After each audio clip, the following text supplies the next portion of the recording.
Hello বন্ধুরা, আজ আমি তোমাদের কাছে নতুন একটা রেসিপি নিয়ে এসেছি। আজ আমি দেরাদুন রাইস দিয়ে রেসিপিটা দেখো তৈরি করছি। আর এই রেসিপিতে কি কি লাগছে তোমাদেরকে দেখো দেখিয়ে দিচ্ছি। এখানে দেখো পনির আমি কিউব করে দেখো কেটে নিয়েছি। সয়াবিন দেখো আমি জলে ভিজিয়ে রেখেছিলাম, জল দেখো একদম নিংড়ে নিয়েছি। আলু দেখো ডুমো ডুমো করে কেটে নিয়েছি। মটরশুঁটি দেখো একটু ভাপ দিয়ে সেদ্ধ করে নিয়েছি।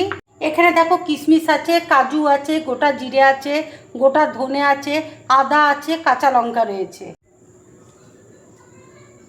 এখানে দেখো দুটো শুকনো লঙ্কা রয়েছে, তেজপাতা আছে, গোটা গরম মশলা রয়েছে। কড়াইয়ে দেখো তেল বসিয়েছি, তেল দেখো গরম হয়ে গেছে। এবার আলুটা দেখো দিয়ে দিচ্ছি। আলু দেখো ভালো করে ভেজে আমি নামিয়ে নেব। এবার দেখো মিক্সিতে আমি আদা দেখো দিয়ে দিচ্ছি, কাঁচা লঙ্কা দেখো দিয়ে দিচ্ছি, ধনে দেখো দিয়ে দিচ্ছি, গোটা জিরে দেখো দিয়ে দিচ্ছি, কাজু দেখো দিয়ে দিচ্ছি।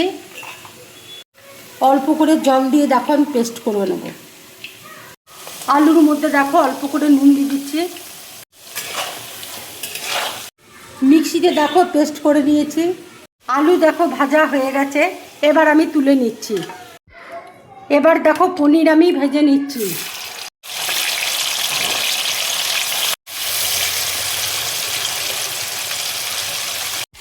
অল্প করে দেখো নুন দিয়ে দিচ্ছি। দেখো ভাজা হয়ে গেছে, এবার আমি তুলে নিচ্ছি। এবার দেখো তেলের মধ্যে আমি শুকনো লঙ্কা দেখো ফোড়ন দিচ্ছি, তেজপাতা দেখো দিয়ে দিচ্ছি, গোটা গরম মশলা দেখো দিয়ে দিচ্ছি। এবার দেখো বাটা মশলাটা দিয়ে দিচ্ছি। মশলা ধোয়া জলটা দেখো দিয়ে দিচ্ছি। হলুদ দেখো দিয়ে দিচ্ছি। আন্দাজ মতো দেখো নুন দিয়ে দিচ্ছি।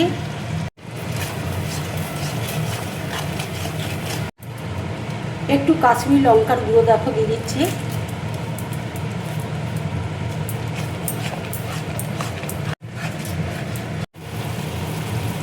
অল্প করে দেখো চিনি দিয়ে দিচ্ছি। সয়াবিনটা দেখো দিয়ে দিচ্ছি।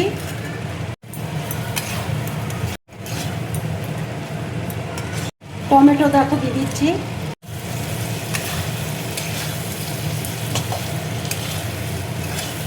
মটরশুঁটি দেখো দিয়ে দিচ্ছি।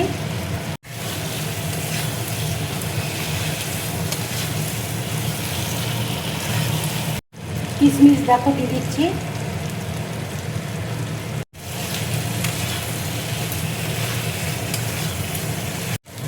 ভাজা আলুটা দেখো দিয়ে দিচ্ছি।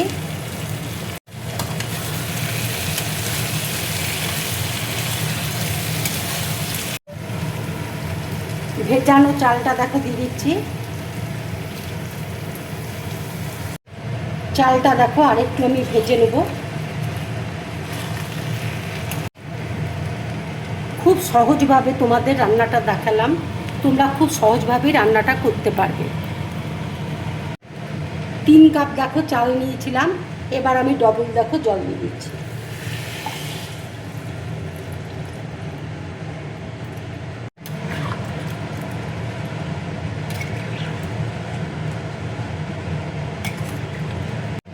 চালটা একটু সেদ্ধ হয়ে এলে আমি পনিরটা দেখো দেবো। লো টু মিডিয়াম ফ্লেমে আমি 15 মিনিট দেখো আমি চালটা সেদ্ধ করব। এবার দেখো ঢাকাটা আমি খুলছি। এবার দেখো পনিরটা আমি দিয়ে দিচ্ছি।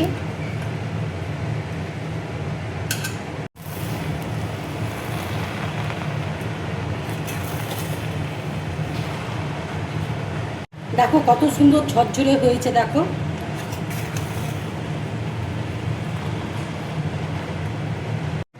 এক চামচ দেখো ঘি দিয়ে দিচ্ছি।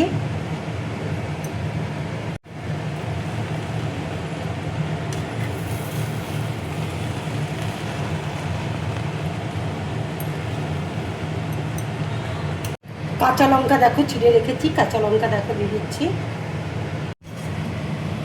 এবার দেখো গ্যাসটা আমি অফ করে দিচ্ছি। ঠান্ডা হলে পোলাওটা অনেকটা দেখো ঝরঝরে হয়ে যাবে। আমার এই পোলাওয়ের রেসিপিটা যদি তোমাদের ভালো লাগে তাহলে লাইক করবে, শেয়ার করবে আর ড্রিম ব্লগ চ্যানেলটাকে সাবস্ক্রাইব করবে। তোমরা বেশি করে কমেন্টস করবে, তাহলে আমার খুব ভালো লাগবে। নমস্কার।